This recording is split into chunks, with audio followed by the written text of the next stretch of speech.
Samantala, sa mainit na labanan ngayong darating na halalan, hindi lang plataforma ang pinag-uusapan kundi pati na rin ang sigla at lakas ng suporta mula sa masa. Isang dating mataas na opisyal ang nagbigay ng matapang at paghahambing sa campaign rallies ng administrasyon at ng Duterte senatorial slate at anya sobrang layo raw ng agwat. Narito ang balita ni MJ Mondihar.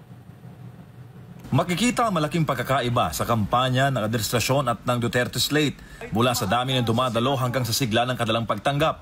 Sa kanyang pinaka-latest na vlog, sinabi mismo ni Pangulong Ferdinand Marcos Jr. ang kanyang obserbasyon sa mga rally na kanyang dinaluhan. Natutuwa raw ito sa suporta ng mga tao sa kinakampanya niyang senatorial lineup. Pero si dating Chief Legal Counsel Salvador Panelo, iginiit na malayong-malayo ang crowd reception sa mga campaign rally ng administrasyon at ng lineup na iniendorso ni dating Pangulong Rodrigo Duterte. Sabi ni Panelo, sobrang layo ng agwat. Hindi niya ba napapansin, meron silang malaking lugar. Pagkatapos, nandun nakaupo sa silya. Ha? Organisado. Ay, isa lang ang ibig sabihin yan. Kung ikukumpara mo doon sa mga rally ni Digong, abay talagang ubod ng dami ng tao.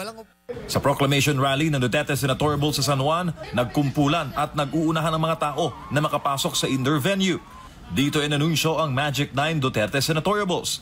Kasama dito ang re-electionist na sina Bongo at Bato de la Rosa, action star na si Philip Salvador, at mga abogado na sina Attorney Jimmy Bondoc, Attorney J.V. Hinlo, Attorney Vic Rodriguez, Attorney Raul Ambino at Attorney Rodante Marcoleta. Kabilang din sa senatorial slate si KOJC founder Pastor Apollo C. Kibuloy na nagsusulo ng death penalty laban sa mga korap at zero corruption policy sa mataas sa kapulungan. Matindi rin ang naging pagtanggap sa Duterte Senatorial Bowls sa indignation rally ng Maisog Cebu, kung saan nagpakita ng suporta ang libu-libo katao. Samantala, pinagkaguluhan din ang pinakabagong campaign sortie na ayusin natin ng Pilipinas sa Pansol, Laguna, pati na rin sa 15 iba pang mga lugar sa buong bansa, kung saan sinalubong ng masa ang Lucky 9 Duterte slate.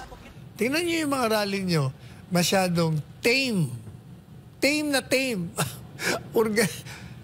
Tingnan niyo yung Digong, spontaneous. Nagdaratingan na lang doon. Hindi mo, matin ako ng rally doon sa Cebu na pinuntahan mo. Hindi ako makalabas Sa dami ng tao, I had to wait for another an hour and a half para lang ako makalabas.